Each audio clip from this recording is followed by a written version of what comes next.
By the end of this video, you are going to learn how to create motion graphics in After Effects using shape layers. There are so many tips and tricks we would like to share with you, so let's get started. I am in After Effects and I am going to start by creating a new composition. So I am going to rename this to Animation and I am going to use this resolution and press OK. So let's click on this button to have a plain background in here, and the first thing that I'm going to do is to create a circle that is going to be used as a world. So let's click on this button here, hold it, and use the ellipse tool. And now I can hold Shift on my keyboard to make sure it scales proportionally and drop right over there. Hit V, I'm going to hit V or click on this button so that I can select the shape layer and we can move it to the bottom in here.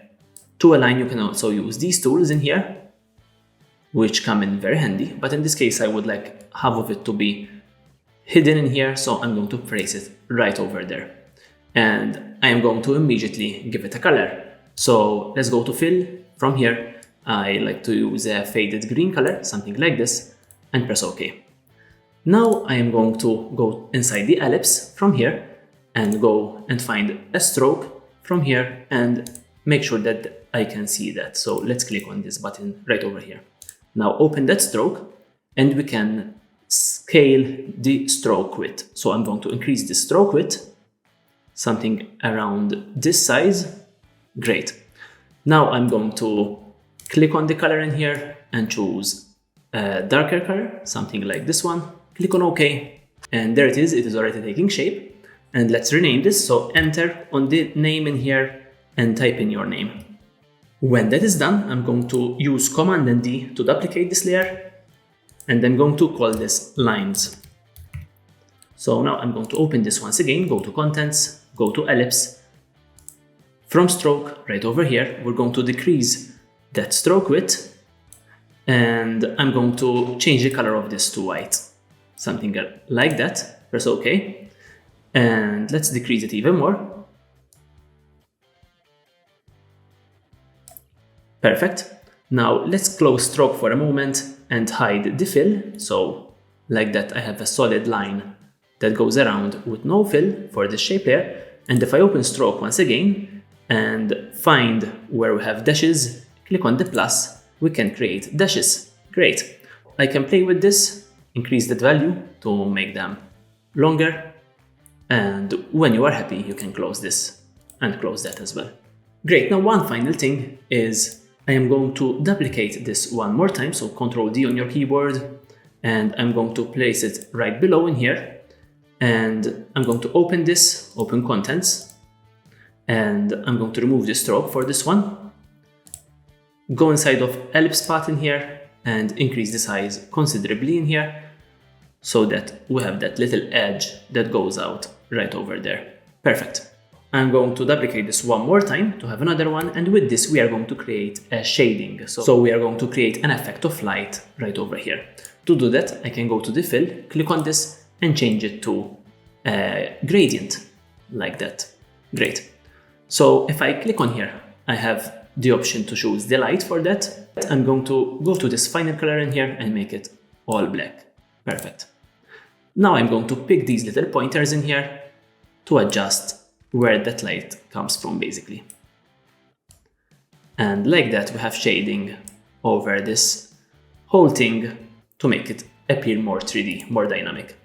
And I'm going to rename this to shading. So enter and rename that to shading. Now let's change the transfer mode of this to screen. So if I open this in here, I can change that to screen. And with this, only the white parts are visible. Great, and I'm going to hit T on my keyboard. That will open opacity for me and decrease the opacity so that this is less visible. Now it would be a good time to create a background. So I'm going to click on in here and select the rectangle tool and create a rectangle right over here. Now this has created it with the gradient for me. So I'm going to go to the fill in here and edit that gradient. So I would like this to be like a dark blue, something like this. And what I like to do is for now delete this middle color in here, and in here I'm going to select a more vibrant blue. Now let's change this to a linear gradient instead of a gradient, just like that. Click OK. Click on the selection tool, and from here we can place these around. So I'm going to place this right over here and that right over there. Perfect. Now to make this even more dynamic, I'm going to add another color at the center in here, and we can simply sway a little bit its temperature basically by moving this color just like that. And like that we can add much more interest. Great, and press OK. So now this we can place it right below and rename that to gradient. And now I can start animating. So I'm going to pick the world base in here. I'm going to use this one, and I'm going to parent these 3 layers to that. To parent, you're simply going to find the parent and link section, click on this whip icon, and simply parent it to that layer, just like that. Now if I rotate this layer, let's hit R on our keyboard to open rotation. If I rotate, you can see that that rotates all together. Now of course this is not rotating in the center in here, and to center the anchor point, we can center that by going to the anchor point tool in here and hold Command on your keyboard and double click. And there you go, it centers automatically for you. And now if we rotate, everything is rotating together correctly. I am going to rotate this over 10 seconds.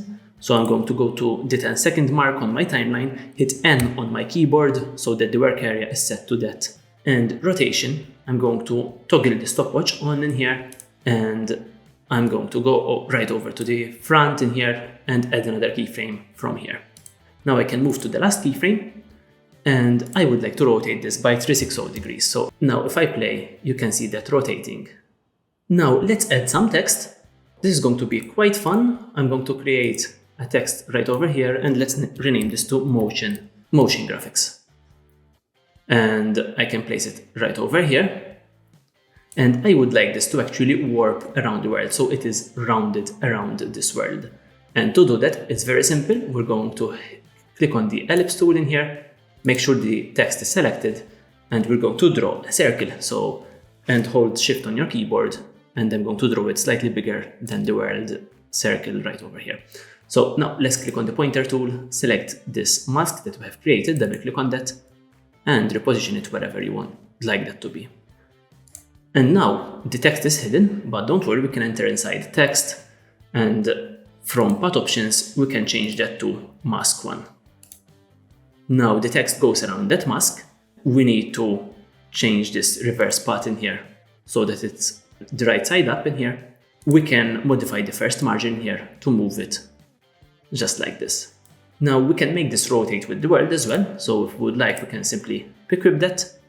So let's pick whip that with the world base. We can see that rotating just like that. Now let's add one more thing.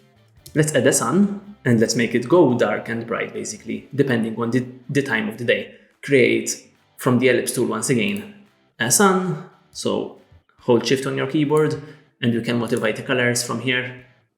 Great. Adjust it like this. And once you are happy with that, we can simply rename this to sun. Let's go to the start in here. Then I'm going to go just a little bit later than the start from here, somewhere around here, and I'm going to parent it with the world base. Great. Now we are going to do a similar process but slightly different to create the moon. So if I duplicate this, Command D on your keyboard, and let's place this right over here for now, and let's call this moon. I can duplicate this one once again, and we're going to rename this to matte. And that is because we're going to cut this moon with this matte. You're going to see how this can be done. I'm going to go to Track Matte right over here, and I'm going to select that matte, just like that. Very simple. Now, if I move the matte around, so let's hit P on my keyboard to find the position property, and I can move this around, you can see that the moon layer is only visible where this matte is. One thing that we need to do is we need to invert this. So if I go to moon layer, I can invert it by simply clicking on this button right over here. And there you go. Now we have the shape of the moon very easily created like that. Now we can change the colors of this, of course. And now we can parent that matte to the moon so that it goes wherever the moon goes, and we can simply position it somewhere around here, the opposite side of the sun. And now if we rotate, we can see that the sun goes up, then the moon goes up, and it keeps happening like that. Now, one final thing that we can add is we can make it go dark when the moon goes up and goes back to bright when the sun goes up. To do that, we're going to add some stars. So let's create a new layer. This time I'm going to add a solid layer, so layer new solid layer, and let's rename this to stars. And I'm going to use a black color in here, click OK, and click OK. Let's put them right on top for now, right over here. From the Effects and Presets panel, I'm going to select a fractal effect. So let's type in fractal, find fractal noise, and drag and drop it over stars. Now I'm going to open transform, go to contrast in here and add a lot of contrast, just like that. We're going to decrease the brightness quite a lot, so somewhere around here. And then from scale, we can decrease the scale to around this size. Like that, you can see that we have a number of stars. And transfer mode of this, I'm going to make this to screen, so that only the bright stars appear and not the darkness of the sky. And I am going to place this right below the world layer, right over here. And I would like this to come up when the moon comes up, basically. So somewhere around here.